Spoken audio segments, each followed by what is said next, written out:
Hello दोस्तों। तो इस वीडियो में हम डिस्कस करने वाले हैं एसएससी के प्रीवियस ईयर क्वेश्चंस। और ये हमारी प्रीवियस ईयर क्वेश्चंस की 5वें नंबर की वीडियो होने वाली है। इससे पहले हम 4 वीडियो ऑलरेडी बना चुके हैं जिसमें काफ़ी सारे क्वेश्चन हो चुके हैं। और ये जो क्वेश्चंस हैं ये भारतीय इतिहास से हमारे चल रहे हैं। और इस भारतीय इतिहास में हमारा जो पहला टॉपिक लिया है वो हमने लिया है प्राचीन भारत का इतिहास। इसके बाद फिर मध्यकालीन भारत के इतिहास के क्वेश्चन डिस्कस करेंगे। तो चलिए देर न करते हुए अपनी वीडियो को स्टार्ट करते हैं। तो आज का जो हमारा पहला क्वेश्चन है वो है ग्रीक यानी कि यूनानी लेखकों द्वारा अग्रमीज या जेड़मीज किसे कहा गया है।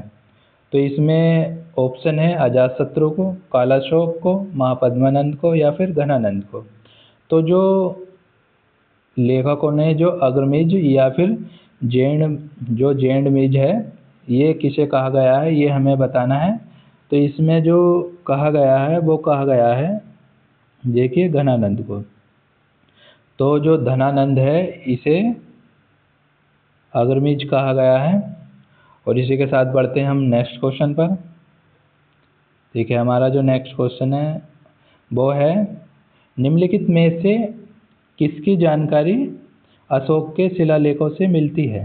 तो इसमें ऑप्शन है जीवंत ग्रंथ, जो जीवन व्रत है, या फिर आंतरिक नीति है, या फिर विदेशी नीति है, या फिर सभी विकल्प सही हैं।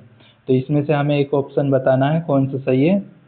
तो इसका जो सही आंसर है वो है यानी कि इसमें जीवन व्रत भी है और आंतरिक नीति भी है और विदेश नीति भी है। तो इस प्रकार इसके सभी विकल्प सही हो गए।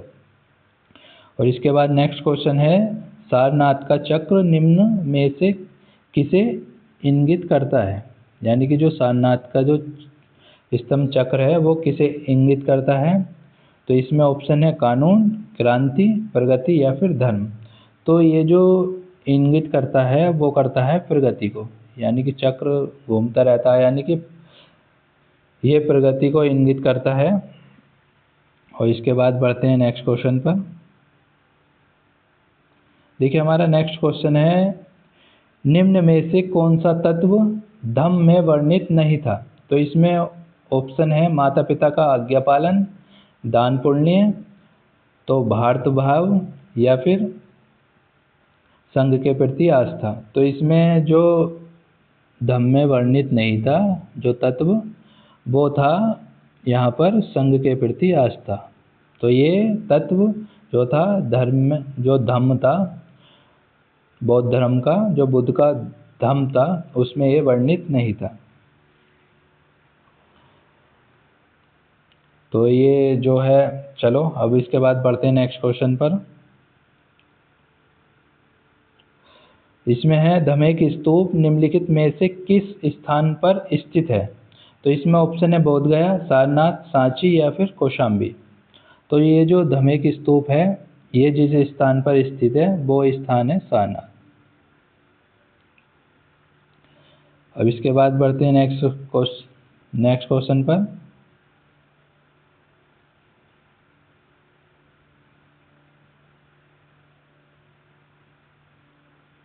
देखिए नेक्स्ट क्वेश्चन है भारत में चट्टानों को काटकर बनाई गई सबसे पुरानी बची हुई बराबर गुफाएं निम्नलिखित में से किस काल की हैं।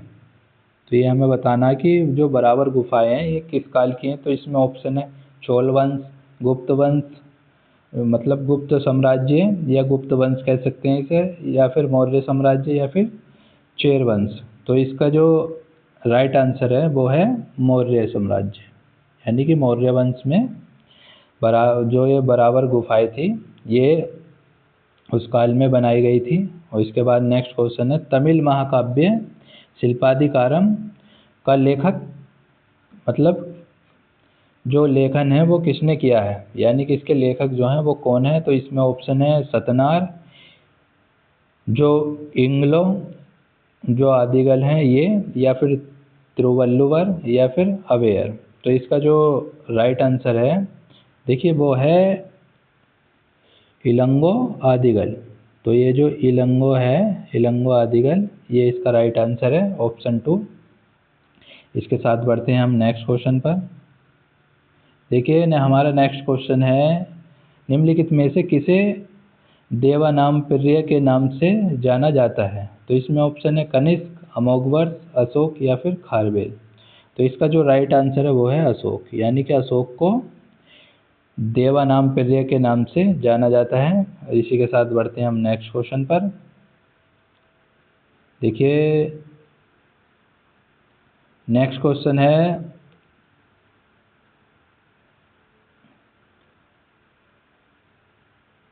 देखिए हमारा नेक्स्ट क्वेश्चन है, निम्नलिखित में से कौन से स्तंभ सेल जो कृतित स्तंभों को दर्शाते हैं? जो सेल कर्तित लिखा हुआ है इसमें, लेकिन ये सेल कृतित होता है, स्तंभों को दर्शाता है। यानी कि जो सेल जो पत्थर से बने हुए होते हैं, सेल कृति जो होती है उसमें स्तंभों को दर्शाते हैं। तो इसमें ऑप्शन है अकामेनियन स्तंभ या फिर गोथिक स्तंभ या फिर मौर्य स्तंभ या फिर फारसी स्तंभ। तो इसका जो राइट आंसर है, देखिए इसका राइट आंसर है मौर्य स्तंभ। तो इसके साथ बढ़ते हैं हम नेक्स्ट क्वेश्चन पर। अब नेक्स्ट जो क्वेश्चन है वो है, तीन विभिन्न कालों अर्थात मौर्य काल, गुप्त काल और मुगल काल के शिलालेखों से युक्त एक स्तंभ कहाँ स्थित है? तो इसमें ऑप्शन है लौरिया नंदगढ़ में या फिर टोपरा में या फिर इलाहाबाद प्रयागराज में या फिर रुमनदेही में। तो इसका जो राइट आंसर है वो है इलाहाबाद में, यानी कि इलाहाबाद में जो स्तंभ है वो मौर्य काल का भी है और गुप्त काल में भी था और मुगल काल में भी था। तो ये तीनों काल में था। ये है इलाहाबाद का स्तंभ, जिसे प्रयाग स्तंभ भी कहते हैं। इसके बाद बढ़ते हैं नेक्स्ट क्वेश्चन पर। देखिए नेक्स्ट क्वेश्चन है, तोलकाप्पियर खालिस्तान भाषा के एक प्रसिद्ध प्राचीन व्याकरण है। तो इसमें बताना कि जो तोलकाप्पियर है वो किस भाषा के प्राचीनतम जो है व्याकरण है। और इसमें है ऑप्शन है तमिल, तेलुगु, कन्नड़ या फिर उड़िया। तो जो तोलकाप्पियर हैं, जो जिस भाषा के ये लेखक या कवि कह सकते हैं हम इन्हें, तो ये जो हैं ये हैं तमिल के। तोलकाप्पियर जो है तमिल भाषा के प्रसिद्ध जो है प्राचीन व्याकरणीय है। इसके बाद नेक्स्ट क्वेश्चन है, गुजरात में खालिस्तान झील वस्तुतः एक कृत्रिम जलाशय है जो मौर्यों के शासनकाल के दौरान बनाया गया था। तो ऐसी कौन सी झील है जो कि मौर्यों के शासन के दौरान बनाई गई थी और ये कृत्रिम झील है और ये गुजरात में स्थित है? तो इसमें ऑप्शन है लोनार, लोकटक, सुदर्शन या फिर पुष्कर। तो इन्होंने जो है गुजरात में देकर इसे आसान कर दिया है क्वेश्चन को। तो ये झील आपको बतानी है वैसे भी। तो ये झील जो है वो है आपकी यहाँ पर सुदर्शन झील, यानी सुदर्शन झील का जो निर्माण करवाया था वो चंद्रगुप्त मौर्य ने करवाया था। और इसके बाद जो था वो इसके बाद भी कई सारे जो इसका पुनरुद्धार करवाया गया था, जो कि पुलकेशिन द्वितीय ने करवाया था। और इसके बाद जो है कई ने जो है इसके निर्माण करवाया था। और इसके बाद बढ़ते हैं हम नेक्स्ट क्वेश्चन पर।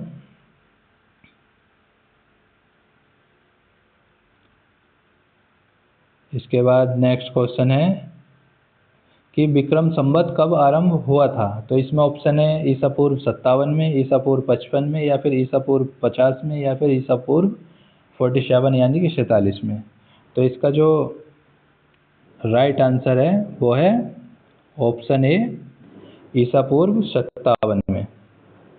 तो इस तरह से जो विक्रम संवत की जो शुरुआत मानी जाती है वो 57 ईसा पूर्व से मानी जाती है। और इसके बाद नेक्स्ट क्वेश्चन है, इनमें से किस राज्य में अशोक की जोगढ़ शिला राजाज्ञा जो रॉक एडिक्ट है ये स्थित है? तो इसमें ऑप्शन है ओडिशा, उत्तराखंड, आंध्र प्रदेश या फिर गुजरात। तो ये सीधा सीधा क्वेश्चन ये है कि जोगढ़ शिलालेख जो है किस राज्य में स्थित है? तो इसका जो राइट आंसर है वो है ऑप्शन ए ओडिशा, यानी कि ये जो जोगड़ शिलालेख है ये ओडिशा राज्य में स्थित है। इसी तरह से अशोक के कई सारे शिलालेख हैं, जैसे कि शहबाजगढ़ी मानसेरा ये पाकिस्तान में स्थित है, और जो एररगुड़ी है ये सभी जो है वृद्ध शिलालेख हैं। और जो एररगुड़ी है ये आंध्र प्रदेश में स्थित है, और जो कई सारे हैं जो सोपारा है ये महाराष्ट्र में स्थित है। तो कई सारे हैं, और एक है कालसी, जो कालसी है वो उत्तराखंड में है। इस तरह से ये कई सारे महत्वपूर्ण जो है शिलालेख हैं, वृद्ध शिलालेख हैं ये। और इसके बाद जो लघु शिलालेख है वो भी हैं अलग, उन्हें बाद में डिस्कस करेंगे कभी। तो इसके बाद बढ़ते हैं नेक्स्ट क्वेश्चन पर। देखिए नेक्स्ट क्वेश्चन है हमारा, कौन सा मौर्य शासक बौद्ध धर्म का अनुयायी बना? तो इसमें जो ऑप्शन है, जिसमें जो बौद्ध धर्म का अनुयायी जो शासक बना था वो समुद्रगुप्त बना था, या फिर बृहद्रथ बना था, या फिर अशोक बना था, या फिर चंद्रगुप्त बना था। तो इसका जो राइट आंसर है वो है अशोक, यानी कि अशोक बौद्ध धर्म का अनुयायी बना था। यानी कि ये बौद्ध धर्म से इतना प्रेरित हुआ था कि इसने पूर्णतः अहिंसा की नीति अपना ली थी। और जिसके बाद क्या था, इसने जो है युद्ध करना वगैरह भी ये भी बंद कर दिए थे। इसकी वजह से क्या हुआ था कि मौर्य साम्राज्य का जो है पतन शुरू हो गया था अशोक के बाद।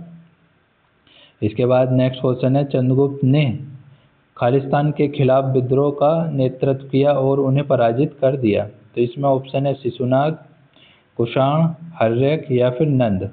तो जो चंद्रगुप्त था इसने जो पराजित किया था वो किया था नंद को, यानी कि नंद वंश का एक शासक था धनानंद, इसे इसने पराजित किया था और फिर मौर्य साम्राज्य की स्थापना की थी। यहाँ पर जो मगध में मौर्य साम्राज्य की स्थापना की थी, और जो शासक था वो था धनानंद, जो नंद वंश का अंतिम शासक था। इसमें मगध जो महाजनपद था इसमें। इसके बाद बढ़ते हैं नेक्स्ट क्वेश्चन पर।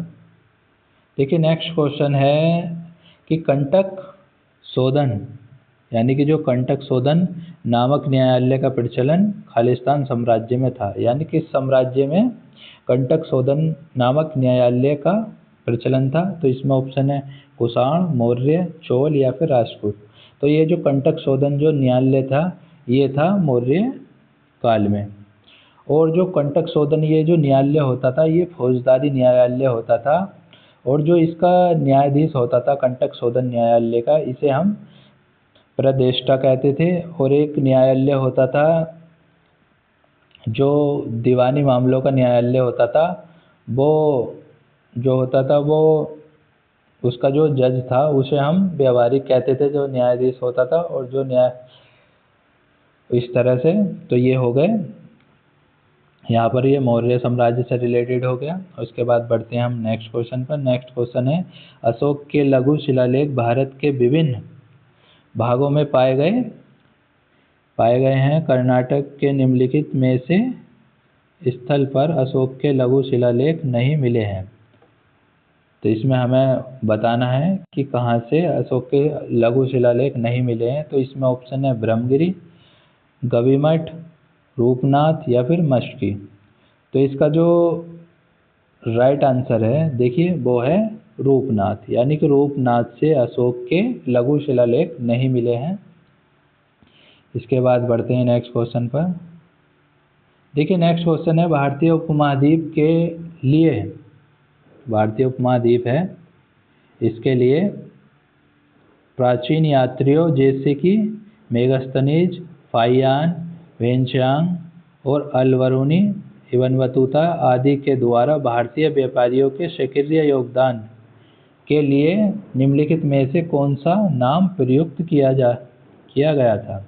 तो इसमें ऑप्शन है स्वर्णभूमि, स्वर्ण जगत, स्वर्णबेट, या फिर स्वर्ण देश। तो इनके लिए जो शब्द प्रयुक्त किया गया था वो प्रयुक्त किया गया था आपका स्वर्णभूमि, यानी कि स्वर्णभूमि इनके लिए प्रयुक्त किया गया था। तो ये राइट आंसर हो गया। इसके बाद जो बढ़ते हैं नेक्स्ट क्वेश्चन पर। देखिए नेक्स्ट क्वेश्चन है, निम्नलिखित में से किस स्थान पर अशोक के प्रमुख शिलालेख नहीं मिले हैं? तो इसमें ऑप्शन है सोपारा, भाबरू, जौगढ़ और मानसेरा। तो इसमें जो हमें बताना है कि अशोक के शिलालेख किस स्थान से नहीं मिले हैं। तो इसमें इसका जो राइट आंसर है देखिए वो है भबरू बैराड। और ये जो था, ये भबरू बैराड जो था ये लघु शिलालेख था, मतलब ये लघु स्तंभ लेख था, न कि मतलब कि शिलालेख। तो इस तरह से ये इससे जो है ना, जो भबरू बैराड है राजस्थान में स्थित है, और इससे जो ये मतलब कि ये लघु शिलालेख है। और ये जो है ना, ये इसमें पूछा कि प्रमुख शिलालेख यानी कि बृहद शिलालेख नहीं है, तो ये लघु शिलालेख है भबरू बैराड। और इससे जो अशोक का नाम मिलता है वो प्रियदर्शी मिलता है। इसके बाद है नेक्स्ट क्वेश्चन। देखिए नेक्स्ट क्वेश्चन है, सम्राट अशोक निम्नलिखित में से किस मौर्य शासक के पुत्र थे? तो इसमें ऑप्शन है किस मौर्य शासक के पुत्र थे? कौन? सम्राट अशोक। तो इसमें ऑप्शन कनिष्क है, चंद्रगुप्त है, बिंदुसार है और समुद्रगुप्त है। तो ये जो जो अशोक जो थे ये किस शासक के जो है पुत्र थे? ये थे बिंदुसार के, यानी कि ऑप्शन सी इसका राइट आंसर हो गया। इसके साथ बढ़ते हैं नेक्स्ट क्वेश्चन पर। आप देख सकते हैं जितने भी क्वेश्चन है ये एग्जाम में आए हुए हैं, एक भी क्वेश्चन ऐसा नहीं है जो कि एग्जाम में ना आया हुआ हो। इसलिए ये आपके एग्जाम के लिए बहुत ही महत्वपूर्ण हो जाते हैं, क्योंकि क्वेश्चन या तो इन्हीं से बनते हैं या फिर इन्हीं के पैटर्न पर, इन्हीं के बेस पर, इनसे रिलेटेड ही क्वेश्चन हमारे एग्जाम में आते हैं। क्योंकि ये हिस्ट्री है, इसमें ये करंट तो है नहीं कि इसमें नए से नई चीज़ बनती रहे। जो चीज़ है उसी में से एग्जामिनर को पूछना होता है, तो वो क्या करता है, सिर्फ एग्जाम जो टॉपिक वही होगा, सिर्फ क्वेश्चन का फॉर्मेट चेंज होगा या फिर क्वेश्चन चेंज होगा, लेकिन क्या टॉपिक वही रहेगा और चीज़ें वही रहेंगी, जो याद करने वाली हमारा डाटा वही रहेगा। तो उससे जो है क्वेश्चन आते हैं। अब जो हमारा नेक्स्ट क्वेश्चन है वो है, मौर्य साम्राज्य का संस्थापक निम्न में से कौन था? तो इसमें ऑप्शन है अशोक, बिंदुसार, चंद्रगुप्त मौर्य या फिर बृहद्रथ। तो जो मौर्य साम्राज्य का जो संस्थापक था वो था देखिए चंद्रगुप्त। देखिए वो था चंद्रगुप्त। और इसके बाद बढ़ते हैं नेक्स्ट क्वेश्चन पर। नेक्स्ट क्वेश्चन है देखिए, सेल्यूसिड मौर्य युद्ध में सेल्यूकस ने निम्नलिखित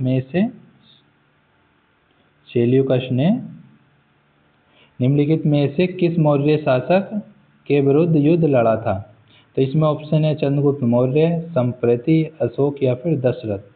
तो इसका जो देखिए राइट आंसर है वो है दशरथ, यानी कि जो सेल्यूकस था इसने जिसके विरुद्ध युद्ध लड़ा था वो था दशरथ। इसके बाद बढ़ते हैं हम नेक्स्ट क्वेश्चन पर।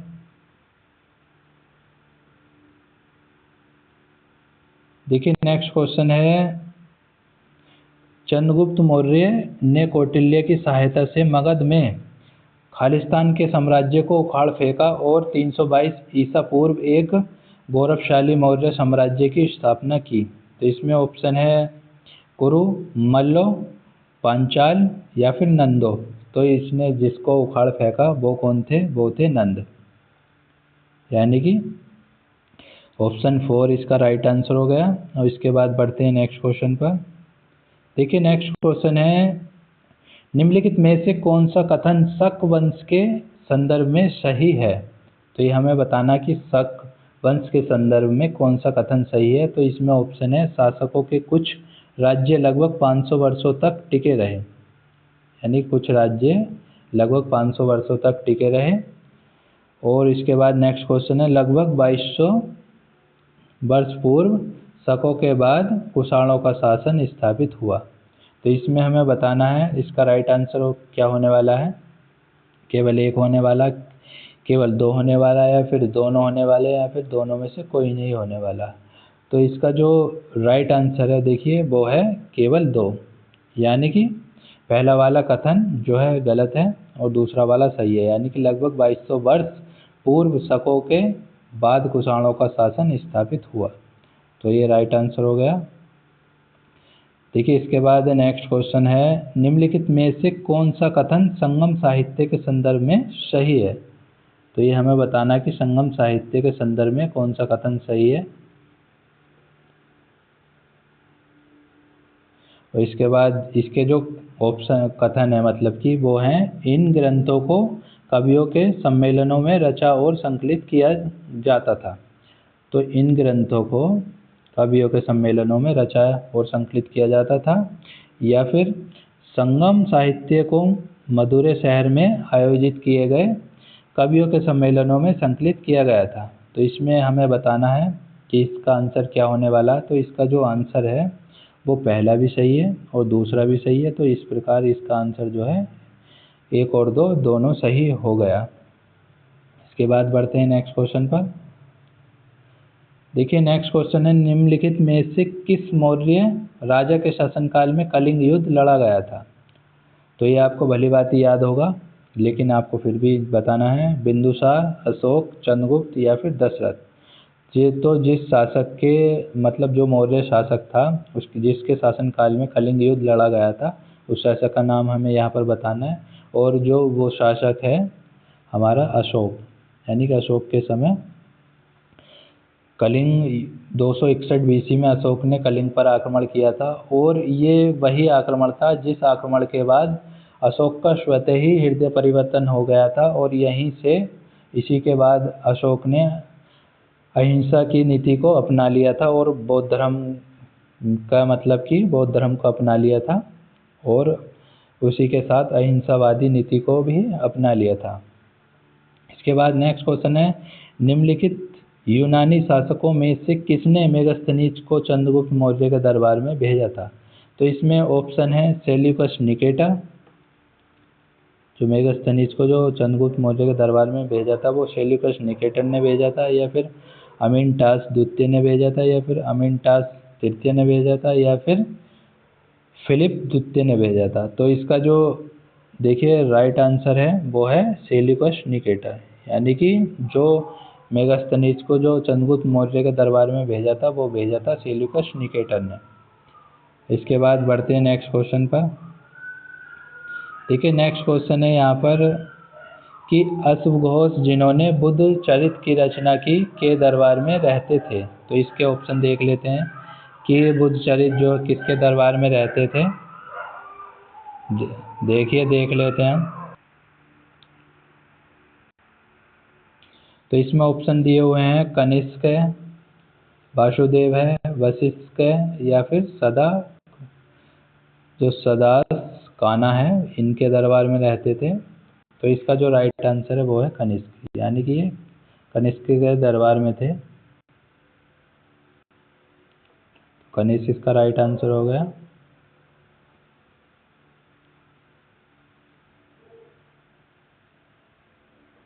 अब इसके बाद नेक्स्ट क्वेश्चन देख लेते हैं। देखिए नेक्स्ट क्वेश्चन है, निम्नलिखित में से कौन सा ग्रंथ कश्मीर के इतिहास का सबसे विस्तृत पूर्ण विवरण देता है। तो इसमें ऑप्शन है श्रुति संहार, राजतरंगिणी, या फिर अभिज्ञान शकुंतलम, या फिर मेघदूतम। तो इसका जो राइट आंसर है देखिए वो है राजतरंगिणी, यानी कि राजतरंगिणी ऐसा ग्रंथ है जो कश्मीर के इतिहास की जानकारी देता है। इसके बाद है नेक्स्ट क्वेश्चन, यह है कि निम्नलिखित मौर्य शासकों में से किसने 261 ईसा पूर्व में कलिंग युद्ध लड़ा था। जैसे कि अभी मैंने पिछले क्वेश्चन में बताया था कि ये कब लड़ा गया था। तो यही क्वेश्चन देखिए यहाँ पर 2022 में MTS में पूछा गया है, मल्टीटास्किंग स्टाफ में। तो इसमें तो ये आपको बताने में बड़ी आसानी होगी कि ये जो लड़ा गया था वो लड़ा गया था अशोक के द्वारा, और अशोक ने कलिंग पर आक्रमण किया था। तो ये इसका आंसर हो गया। इसके बाद नेक्स्ट क्वेश्चन है, निम्नलिखित में से कौन शुंग वंश का संस्थापक था जिसने अंतिम मौर्य शासक की हत्या करके अपना राज्य स्थापित किया था? तो ये जो शासक था, ये शासक था पुष्यमित्र शुंग, और इसने जिसकी हत्या की थी, जो अंतिम मौर्य शासक था, वो था बृहद्रथ, और इसकी हत्या करके ये पुष्यमित्र शुंग ने अपने शुंग वंश की स्थापना की थी, और इसे शुंग वंश का संस्थापक माना जाता है। इसके बाद देखिए नेक्स्ट क्वेश्चन है कि यूनानी इतिहासकार और राजनयिक मेगास्थनीज सेल्यूकस प्रथम निकेटर के दरबार, जो निकेटर के राजदूत के रूप में भारत आए थे, वह निम्नलिखित में से किस मौर्य सम्राट के दरबार में आए थे? तो इसमें ऑप्शन है चंद्रगुप्त मौर्य, इसमें चंद्रगुप्त मौर्य, बृहद्रथ, अशोक या फिर संप्रीति। तो जो सेल्यूकस जो मेगास्थनीज थे, वो सेल्यूकस प्रथम निकेटर के जो राजदूत थे, ये जिसके दरबार में आए थे, वो जो शासक है, देखिए वो शासक है चंद्रगुप्त मौर्य, यानी कि ये चंद्रगुप्त मौर्य के दरबार में आए थे। और इसके बाद नेक्स्ट क्वेश्चन है, निम्नलिखित में से कौन सा राजवंश मौर्य साम्राज्य की स्थापना से ठीक पहले मगध पर शासन कर रहा था? तो इसमें हमें बताना है, तो वो जो राजवंश था जो मौर्य साम्राज्य से पहले मगध पर शासन कर रहा था, वो था नंदवंश, और इसका जो शासक था वो था, जिसे चंद्रगुप्त मौर्य ने हराया था, वो था धनानंद, जो कि नंदवंश का अंतिम शासक था। अब इसके बाद जो नेक्स्ट क्वेश्चन है, देखिए वो है कि रमपूर्वा के अशोक स्तंभ के शीर्ष पर निम्नलिखित में से किस पशु की मूर्ति चित्रित की गई है? तो इसमें ऑप्शन है घोड़ा, वृष, सिंह या फिर हाथी। तो इसका जो राइट आंसर है वो है वृष, और इसे वृषभ भी कह सकते हैं हम, और जो इसका जो मतलब होता है वो होता है बैल, यानी कि वृष जो होता है वो होता है बैल। ये बैल हो गया।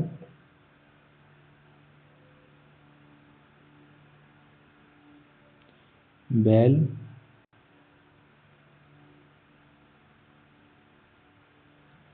आप इसे लिखा नहीं जा रहा तो आप इसे ऐसे ही समझ सकते हैं। इसका आंसर हो गया बैल। इसके बाद जो नेक्स्ट क्वेश्चन है वो है, देखिए निम्नलिखित में से कौन सी पुस्तक मेगास्थनीज द्वारा लिखी गई थी? तो मेगास्थनीज द्वारा लिखी गई पुस्तक हमें बतानी है। तो इसमें ऑप्शन है नीतिशास्त्र, नागानंद, बुद्धचरित या फिर इंडिका। तो ये आप बहुत ही फेमस पुस्तक है, तो ये जो लिखी गई थी मेगास्थनीज के द्वारा, वो लिखी गई थी इंडिका। इसके बाद बढ़ते हैं हम नेक्स्ट क्वेश्चन पर।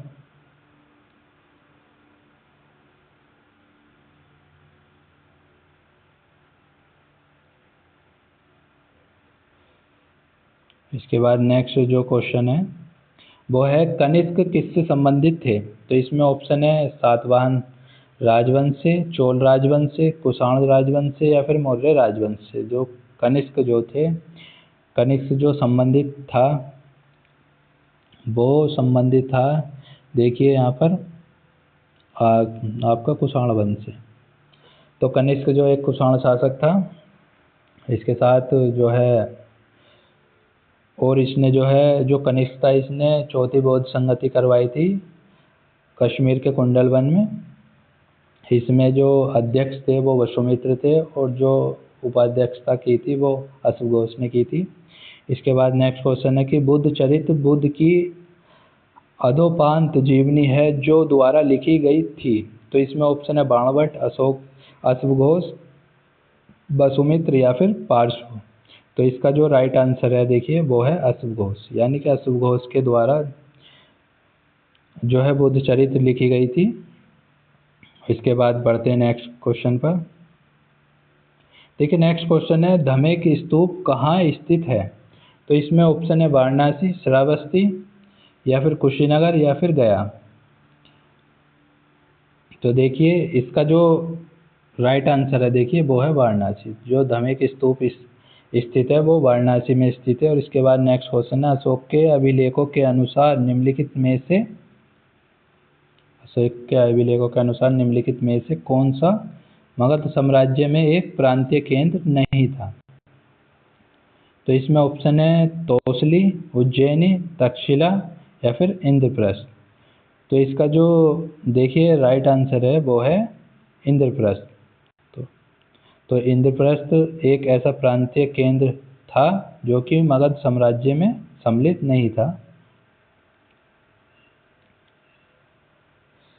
और इसके बाद पढ़ते हैं नेक्स्ट क्वेश्चन पर। हमारा देखिए जो नेक्स्ट क्वेश्चन है वो है निम्नलिखित में से कौन 130 से 150 ईस्वी भारत में एक शक शासक था? तो इसमें ऑप्शन है बिंदुसार, पांडुका, रुद्रदामन या फिर चष्टान। तो इसका जो राइट आंसर है देखिए वो है रुद्रदामन। ये जो रुद्रदामन है ये 130 से 150 तक भारत में एक शक शासक था। इसके बाद नेक्स्ट क्वेश्चन है लगभग 2000 साल पहले खालिस्तान कुषाणों की दूसरी राजधानी बनी। तो इसमें ऑप्शन है पाटलिपुत्र, मदुरै, वैशाली या फिर मथुरा। तो इसका जो देखिए राइट आंसर है वो है मथुरा, यानी कि जो कुषाणों की दूसरी राजधानी बनी थी वो बनी थी मथुरा। इसी के साथ बढ़ते हैं नेक्स्ट क्वेश्चन पर। देखिए नेक्स्ट क्वेश्चन है संगम कविताओं में एक तमिल शब्द मूवेंदार की चर्चा मिलती है जिसका अर्थ खालिस्तान है। तो इसमें ऑप्शन है 3 कर, 3 बंदरगाह, 3 मुखिया या फिर 3 घोड़े। तो इसका जो देखिए राइट आंसर है वो है 3 मुखिया, यानी कि जो हमारा मूवेंदार है इसका जो अर्थ है वो अर्थ होता है इसका वो होता है 3 मुखिया। इसके बाद जो नेक्स्ट क्वेश्चन है वो है अशोक स्तंभों का मूल उद्देश्य क्या था? इसमें ऑप्शन है भेरी घोष का प्रचार प्रसार करना या फिर जन धर्मांतरण का प्रचार प्रसार करना या फिर सांप्रदायिक आस्था का प्रचार प्रसार करना या फिर धर्म नीतियों का प्रचार प्रसार करना। तो इसका जो राइट आंसर है देखिए वो राइट आंसर है ऑप्शन 4 धर्म नीतियों का प्रचार प्रसार करना। इसके बाद देखिए नेक्स्ट जो क्वेश्चन है हमारा वो क्वेश्चन है कि मास्की शिलालेख वर्तमान में किस राज्य में स्थित है? तो इसमें ऑप्शन है तमिलनाडु, आंध्र प्रदेश, मध्य प्रदेश या फिर कर्नाटक। तो जो मास्की जो शिलालेख है ये जो वर्तमान में स्थित है वो कर्नाटक में स्थित है।